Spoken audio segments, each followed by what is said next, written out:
Hey, what's going on? Sir Blackson97 here, back with another pack break. Today we've got a nice stack of mail, courtesy of YuGiOh Hercules.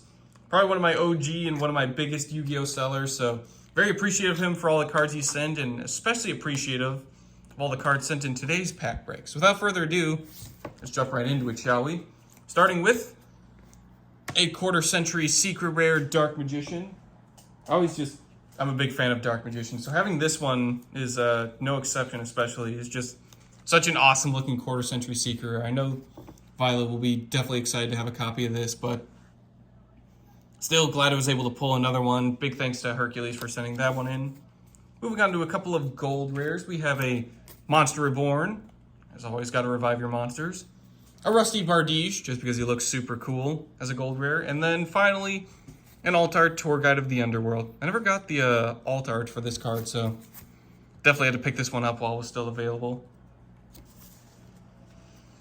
Up next, we have a copy of Spellbound. I actually managed to pull one of these from Darkwing Blast, so picking up another one is definitely going to come in handy. Not sure what deck I'll put it to use in, but I'll definitely see if I can squeeze both copies into something at least on the dock. Up next, we have a Gamma the Magnet Warrior. I was more of a fan of Alpha, but I had to pick up all the Magnet Boys at some capacity, so definitely appreciate Gamma while I still could grab one. Up next, we have a Gozen Match. I've been working with some Floodgates on some deck profiles, so I had to pick up a few more copies of Gozen Match since I have like 2 of this, but like 20 copies of Rivalry of Warlords.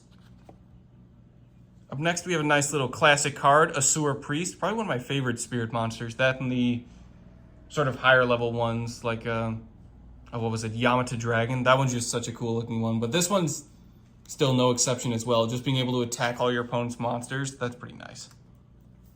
Up next, we had a couple of Phantasm cards. We have Raviel, Lord of Phantasms, Shimmering Scraper, and Raviel, Lord of Phantasms. Shimmering Scraper, probably.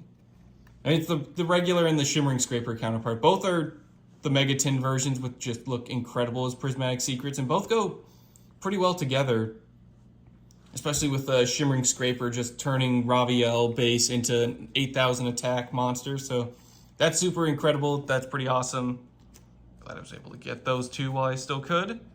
Up next, we got a Moray of Avarice. I've been collecting a lot of Goaty cards, so now I'm kind of interested in collecting the Moray of Avarice, which is super nice, just being able to banish Goaty cards, which is big on their playstyle, and you get to draw 2 cards.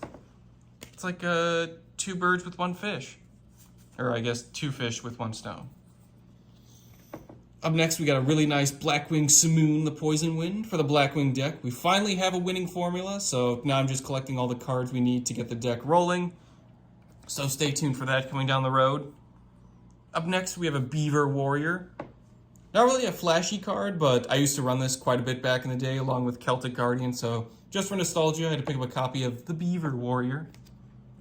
And then finally, we have a Rika Glamour for the Rika deck. Still kind of in its early phase, we're still kind of collecting a few cards, but now that Glamour's dropped in price along with some of the other XC's monsters, I had to pick this one up.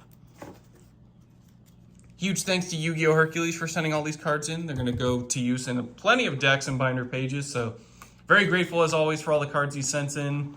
That'll do it for today's pack break. Thank you all for watching, and I will see you guys next time.